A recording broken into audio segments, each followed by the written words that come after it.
September 7th, 1944, Camp Florence Station Hospital, Arizona, 0630 hours. The prisoner truck hisses and goes still as the desert brightens to hot brass. Gefreiter Karl Weber, 19, lean from Tunisia, braces for fists and hunger. Instead, he steps onto cool tile into the steady tang of ether and boiled linen. An officer in olive drab, Second Lieutenant Eleanor Powell, Army Nurse Corps, takes his wrist with a gloved hand, slides a thermometer beneath his tongue, and watches her second hand tick. Her service cap sits at regulation angle, the crease like a ruler's edge. Her voice is even, unhurried, official. "Open," she says, and Weber obeys before the guard can bark. Facts present themselves like instruments on a tray: sulfa powder, 2-inch field dressings, a tourniquet, a half-grain morphine syringe glinting like a spent moon. Beyond the screens, a Dodge WC-54 idles, its T21423, 0 cubic inch inline 6, murmuring the way civilized cities hum. 4 litter spots, 7 seated if required, 2 orderlies swinging a stretcher with no wasted motion. None of it is for show. It is doctrine practiced until it looks like grace. In the motor pool, Technical Sergeant James Red Malloy signs for syrettes and gasoline chits with the same blunt pencil, a quartermaster to the marrow. He and Powell trade a nod that says, "Mission first." Powell would have treated dozens like Weber since sunrise. The chart shows pulse, respiration, faint fever. "You'll be all right," she tells him, and it lands like a plan, not a hope. Weber notices the small things veterans remember: the starch in the cuff, the minute click of Powell's watch, the powder-dry snap of a gauze packet, the way the guard's grip loosens when the nurse takes over. He has been taught to fear the enemy's cruelty. He has not been trained for their competence. He thinks of the aid station at Unfideville, boiled rags, empty tins, a medic's hands shaking from lack of sleep, and tries to square that memory with a calm officer whose uniform creases could cut paper. Outside, heat boils off the parade ground and paints the ward windows white. The stretcher team rolls him toward light falling hard as chalk on the floor. Somewhere by the PX, a Coke bottle cap pings into a tin, and the ambulance coughs once, eager to work. September 10th, 1944, Appleton Hall, near Warrington, England, 0215 hours. Rain needles the corrugated roofs until they sing. A Douglas C-47. Sky train ghosts through low cloud, tires hissing on the perimeter track. First Lieutenant Ruthie Anders steps down with an oiled canvas clipboard and a smile chapped by wind and coffee. She has rehearsed this approach so many times it feels like memory. Lamps hooded, voices low, stretchers coming out like piano keys. The ramp creaks. 18 litters, 3 attendants, a smell of wet wool and aviation fuel. Americans, 2 British, 4 Germans. Triage will sort creed from need and place each under a blanket. Anders briefs a brand new nurse without breaking stride. POW protocols, no gifts, no first names. Eyes up at the ward desk when you address a prisoner. The young woman nods, then flinches when a British orderly grumbles about hotel service for Huns. Anders answers without heat. "Our job is care. Discipline does not ask who deserves it. It asks what the patient needs." A German lance corporal watches her cap and the crisp line of her jacket as she adjusts his drip. "Schwester," he whispers, syllables thick with fever and confusion. Anders hears it a dozen times a night, respect wrapped in surprise. She tucks his hand under the blanket, logs his temperature, and moves on, a metronome of competence, boots whispering on wet boards. WC-54 ambulances idle beyond the blackout curtains, 4-liter capacity with room for 7 seated, if the run demands it. Drivers swap, fuel is checked, radiator caps tightened by touch in the rain. Surrett serial numbers match patient tags, saline warms in kettles set on stoveplates borrowed from a mess. None of it feels dramatic.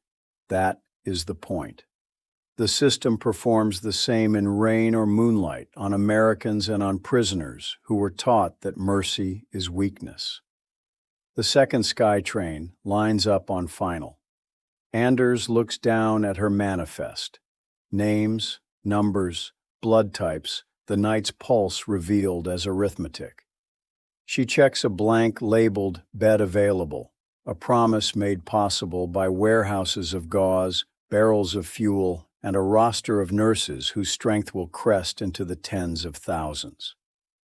The aircraft rolls, lifts spray, and stops with a sigh. "We're ready," she says, and the rain applauds. September 11th, 1944. Camp Florence Motor Pool, 0540 hours. A generator coughs twice, then settles into a steady purr. Paper skitters across concrete until T.S. James Red Malloy pins it with his clipboard and writes the day into existence.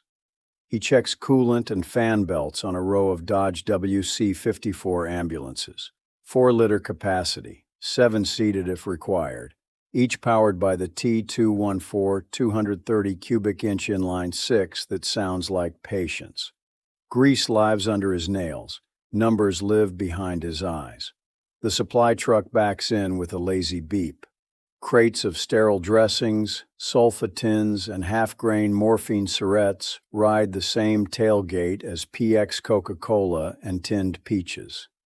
Malloy signs for all of it with the same blunt pencil and the same responsibility. Nothing wasted, everything counted. He walks the perimeter, checks the burn pit, and reminds the driver to keep a slow idle so the radiator will not spike in the desert heat. Beyond the fence, a column of German prisoners moves in step, dust rising to meet the sun. Weber arrives on a stretcher for fever and dehydration. Powell steps from the ward, posture unconsciously perfect, the kind of bearing that makes guards stand a little straighter. "Vitals," she says, and an orderly reads them off. Malloy logs the Surrett serial from a previous case and matches it to the chart, a small act in a long ritual that makes mercy measurable. Measurable things can be improved, repeated, scaled until the exceptional becomes routine and the routine becomes policy. The numbers explain the mood that hangs over the yard like heat.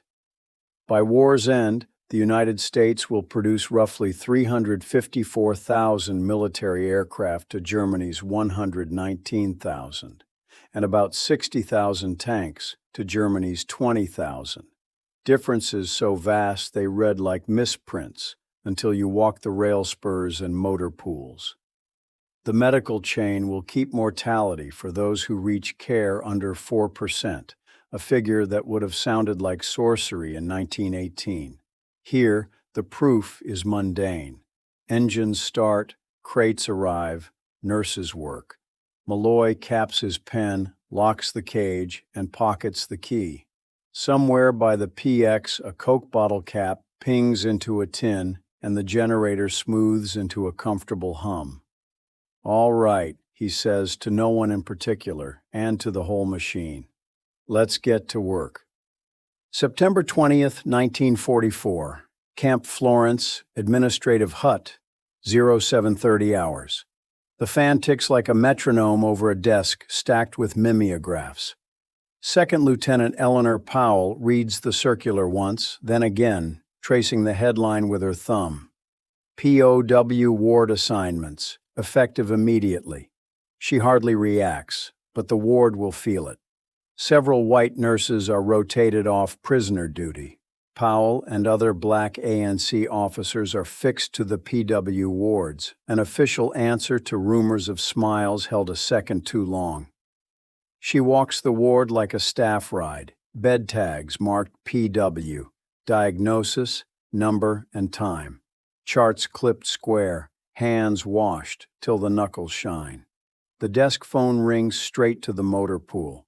One call pulls a Dodge WC-54 to the ramp, 4-liter capacity, 7 seated if the run demands it. Morphine Surette serials match lines on the ledger. Guards stand far enough to be felt, not seen. This is how Geneva reads when translated into routine. "Head up, Corpsman," she tells a private, gentler than the words sound. We set the tone. He nods and straightens because an officer said so and because her bearing makes standing straight feel like the natural posture of a soldier. Outside, dust halos the wheels of another ambulance, and the heat turns the ward windows white. On her lunch break, Powell would have folded the circular into her pocket and walked the perimeter once, steadying herself on the ordinary, laundry rope sagging, a medic laughing at a joke he can't retell, the smell of creosote after a rare sprinkle. Across the country, POW general hospitals are taking shape. Glennon General, formally designated in July. Camp Forest following in autumn, evidence that this assignment is not a local fix, but a system settling into place. Weber watches Powell post the new roster with 2 precise taps of a thumbtack and realizes order is what he finds beautiful. The crease of a sleeve, the exactness of a chart, the way an officer's voice empties a corridor of nonsense. If this is how the enemy treats its prisoners, he wonders, what does it do for its own? The phone rings twice. Powell lifts the receiver. "Send the ambulance," she says. "We're ready." Somewhere a Coke bottle cap pings into a tin, bright as a bell. September 24th, 1944. Appleton Hall, Warrington, 2300 hours. Rain wires the air as a Douglas C-47 rolls to a stop, navigation lights washing silver across pooled water. First, Lieutenant Ruthie Anders tucks her scarf, steps into the roar, and raises 2 fingers. Litter team forward. 18 stretchers ride the fuselage like stacked ribs. 3 attendants move with the practiced economy of people who know the script by heart. "Blanket, drip, tag," Anders says, and a junior nurse echoes each word without thinking. The German NCO on litter 6 studies Anders's cap and the straight line of her jacket. "Schwester," he whispers, not defiant, not pleading, simply surprised that authority could look like kindness. A British medical officer balks at issuing an extra blanket. Anders cites hypothermia rates from last month's ward log and wins the point without heat. Data, not sentiment, keeps men alive. Ambulances idle behind the blackout curtains. Dodge WC-54s, 4 litter spots or 7 seated, inline 6 humming patiently.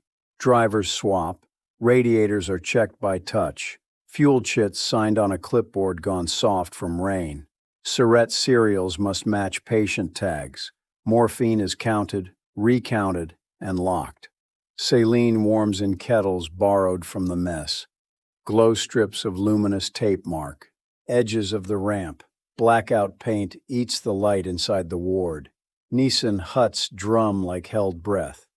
The choreography would have looked the same in North Africa's glare or Ardennes snow. Identical steps, identical outcomes. Between sorties, Anders closes her eyes and listens for the second C-47. When the drone blooms through the weather, she opens the manifest and finds the cadence already written. Admissions, transfers, bed availability. Ito nurse strength climbs toward a wartime crest that will land in the tens of thousands. The mortality for those who reach care holds under roughly 4%. The numbers don't feel like numbers out here. They feel like confidence. A corporal from the transport command jogs in with a clipboard, rain shining on his sleeve. "Ma'am, second bird is 2 minutes. Anders nods, sets her pencil, and moves to the ramp.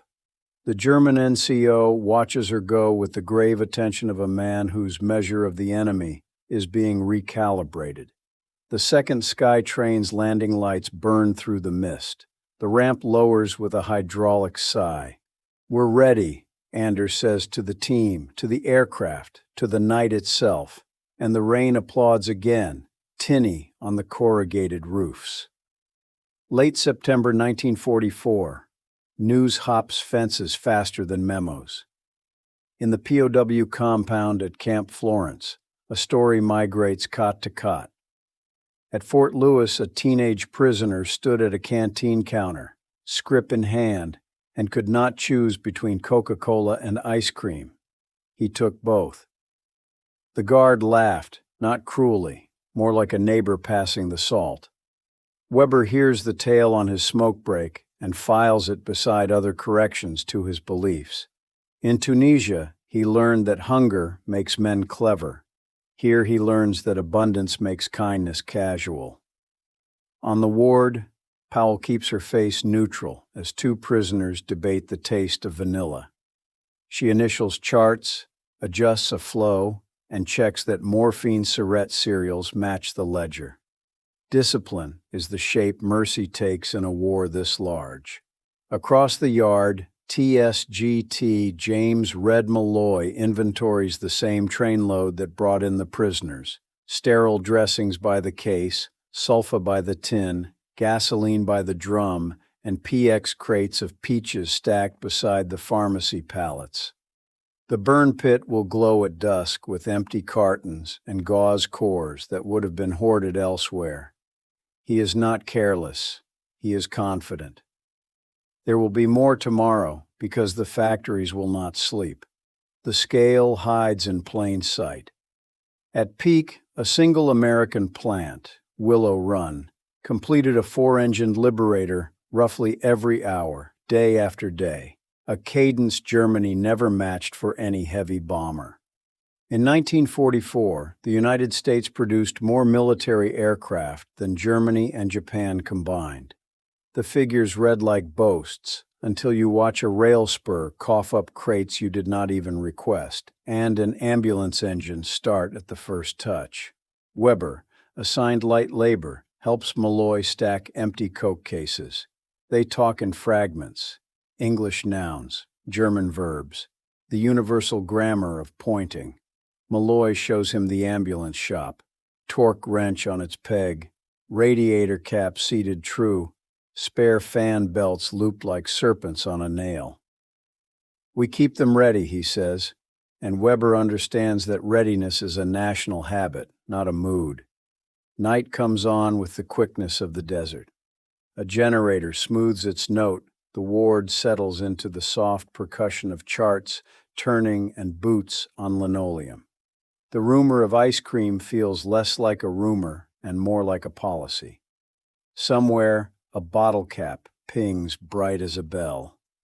Early October 1944, Camp Florence wakes with the hard snap of desert light. The ward opens like a drill manual, floor buffed to chalky sheen, basins lined like helmets on a rack, thermometers clicking against enamel. Second Lieutenant Eleanor Powell moves down the beds with a practiced calm that would have been learned at Fort Huachuca, perfected here. "Vitals," she says, and an orderly reads numbers that turn men into cases and cases into a plan. Gefreiter Karl Weber, on light duty, watches how quickly a problem becomes a checklist. Saline hung, sulfa dusted, temperature logged, guards stepped back because the presence of a nurse has its own authority. Outside, Dodge WC-54 ambulances nose in one by one, their T214 inline-6 engines idling like patient beasts, 4 litter spots each, 7 seated if required, radiators topped, belts snugged, stretchers lashed so they will not rattle. T's at James Red Malloy, signs for dressings, morphine Surettes, gasoline chits, and a crate of peaches on the same clipboard. The same train that brings prisoners brings sugar and gauze. It would have looked ordinary to an American. To Weber, it feels like a spell. Throughput becomes the day's weather. Admissions crest after sunup. Discharges push back at noon, the line holding because the staff holds. Powell corrects a corpsman's glove technique with two precise words. He nods, grateful to be made sharper. A lieutenant from Supply, boots dusted white, mentions ETO nurse strength climbing toward the tens of thousands and shrugs, as if that were merely Tuesday. Mortality for those who reach care stays under roughly 4%, a number Powell carries like a talisman and Weber hears like a rumor of sorcery.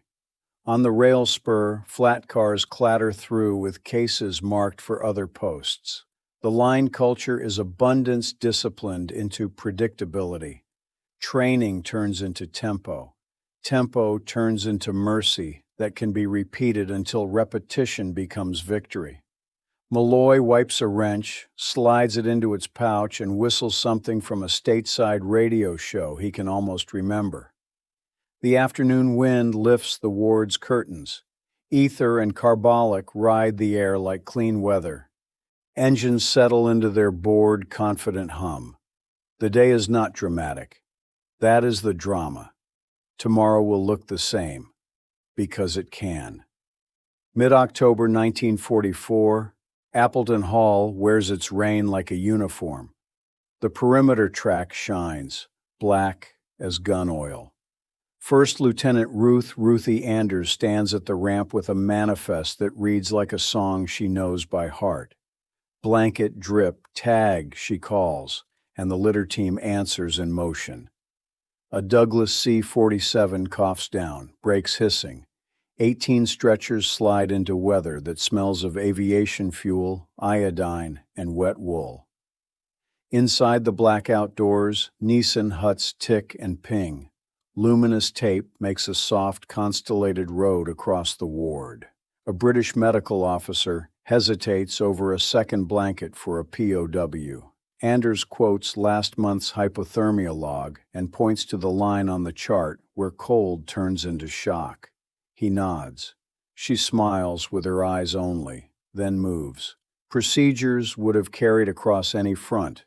Mediterranean glare, Ardennes snow, because standardization is the backbone and the point. POW protocols are recited like catechism. No gifts, no first names, no lingering beyond the chart.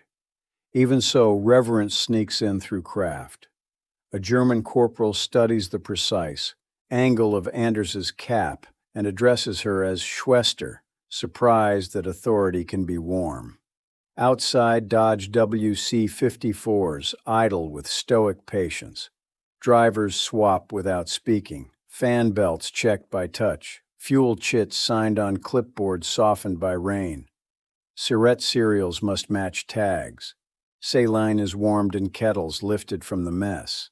The night becomes a ledger that breathes. Anders pauses between sorties, sipping tea gone to tin in the cup, and considers scale as an article of faith. ETO nurse strength climbs toward a wartime crest. Globally, the Army Nurse Corps will near 50,000 by war's end. The mortality for those who reach care stays under roughly 4%, an impossible-sounding figure that feels, in this drizzle, like common sense expressed at speed. The second, C-47 flares, landing lights carving white tunnels in the rain. Anders checks bed availability, initials the manifest, and steps to meet the ramp as it lowers. She tastes iron in the mist and thinks, not for the first time, that what looks like kindness to the eye is logistics in the soul. "We're ready," she says, and the ward inhales. Late October 1944, Camp Florence at dusk smells of creosote and singed paper. The burn pit winks like a small red planet while a POW work detail stacks empty gauze cartons, Surette boxes, and Coke cases into the glow. T.C. James, Red Malloy, stands easy with a grease pencil and the posture of a man whose confidence is mechanical. Parts in place, bolts torqued, spares on the shelf. Gefreiter Karl Weber, jacket buttoned to the throat against the desert's sudden chill, watches Americans throw away what his aid post once would have washed, dried, and saved like treasure. He does not resent it. He studies it the way a defeated boxer studies the film. Powell passes by with the even tread of an officer finishing rounds. Her sleeve crease is as sharp at dusk as at dawn. She reminds an orderly to log temperatures before chow, then disappears into the lighted ward. Malloy flips his pencil, does a little math, and grins. It would have been typical, in 1944, for a single American shipyard to launch a Liberty ship in days. One hull, Robert E. Peary, went from keel to sea in 4 days and 15 hours, a speed that reads like a misprint until you stand beside a rail spur that never cools. Elsewhere, an inland plant knocked out a 4-engine Liberator roughly every hour at peak cadence, a drumbeat of aluminum the Axis could not drown. The numbers are not boasts out here. They are the weather. A Dodge WC-54 burbles past, 4-liter capacity or 7-seated, inline 6 steady. The driver lifts 2 fingers off the wheel in a lazy salute to the sergeant, then to the prisoners. Human acknowledgement inside iron routine. Weber and another POW feed the fire. Cardboard sighs into flame. The glow prints their faces and the ward windows in the same coppery light. He thinks of Enfideville's boiled rags and the medic's hands shaking from fatigue. He thinks of Powell's quiet authority and the way guards fade when she enters.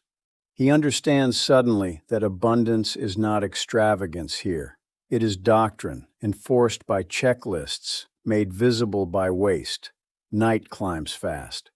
The generator smooths its note. Malloy snaps his pencil against his palm, satisfied. Another day balanced. Another small sermon delivered in crates and combustion. A bottle cap pings somewhere, bright as a bell. November 1944, Appleton Hall, Ward Office. The hour when rain gives up and the coal stove finally wins. First Lieutenant Ruthie Anders rubs the chill from her pencil and totals the month. The ledger breathes. Admissions, transfers, discharges, each line a life. She knows the faces the numbers stand in for, the tanker who jokes and whispers, the young German who mouths Schwester like a password. Yet here, on green paper, mercy becomes math.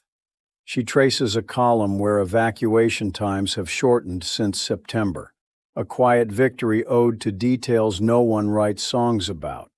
Pre-pinned stretcher racks, saline pre-warmed in kettles borrowed from the mess, drivers drilled to change out at the tailgate so a WC-54 never goes cold. Discipline is not a tone of voice. It is a series of steps no one skips. The British matron pauses in the doorway, rain on her shoulders, regarding the ledger as if it were a patient. "You do love your forms," she says, not unkindly. Anders smiles. Forms are how a continent is healed. She reads the week's circular aloud like a canticle. ETO nurse strength still climbing. Mortality for those who reach care holding under roughly 4%. Additional POW only beds authorized where volume recommends. The matron nods, conversion by arithmetic. Anders flips to the back and writes a private note. "We are winning because we can repeat this." She does not mean victory is easy. She means standardization erases luck from the bedside. A replacement nurse would have stepped in tonight and, without knowing the men or the ward's quirks, delivered the same doses at the same times with the same result. That is not romance, that is doctrine. Outside, the second C-47 of the shift blows spray from its wheels, engines ticking as they cool. The stretcher teams brace, boots smacking puddles, and the ward inhales. Anders closes the ledger, tucks the pencil behind her ear, and steps into the damp corridor with a feeling she trusts. Kindness, organized, hardens into strength. Somewhere a kettle rattles to a boil. Somewhere a driver taps a gauge and finds it right the first time. "All right," she tells the charge nurse. "Send 2 to surgical and bring the rest to Ward B. Then we'll do it again." May 1945, Camp Florence, Arizona. The radio coughs, clears, and declares it. Men in khaki and men in sun-faded field gray look up together. Second Lieutenant Eleanor Powell walks the ward as if nothing has changed and everything has. Charts exact, linen taut, tone steady. Gefreiter Karl Weber, on light labor now, pauses at the threshold. The guard's hand falls from his shoulder because the nurse is present. "Vitals," Powell says, and an orderly reads them off.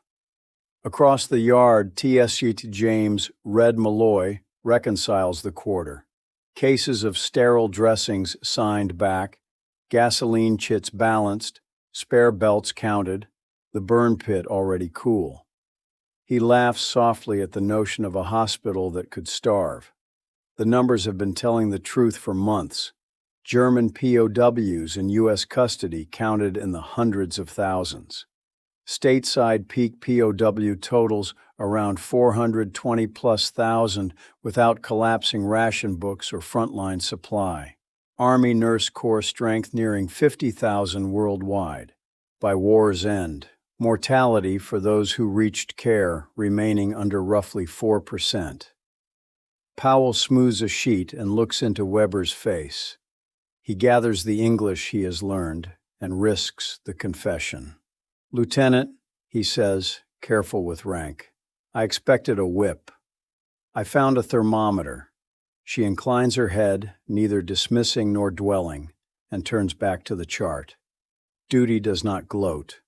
Outside, a WC-54 idles, 4 litter spots or 7 seated, inline 6 burbling steady. A driver lifts 2 fingers off the wheel in a lazy salute that includes everyone. Malloy pockets his pencil, locks the cage, and tastes dust and creosote on the air. He thinks of rail spurs that never cooled, of crates that arrived before he asked, of engines that started the first time and the next and the next. The radio crackles again. Cheers lift and subside like a gust. Powell drops an empty morphine syringe into a brimming tin. It pings once, bright as a bell, then falls silent among its fellows. Small, counted proof of a larger mercy. She checks her watch and nods toward the door. "Send the ambulance," she says. "We're ready." Late 1945. Rail platform, stateside. Repatriated Germans shoulder duffel bags that smell of disinfectant and sun. One carries a notebook with a pressed Red Cross card and a careful sketch of a nurse's cap at regulation angle.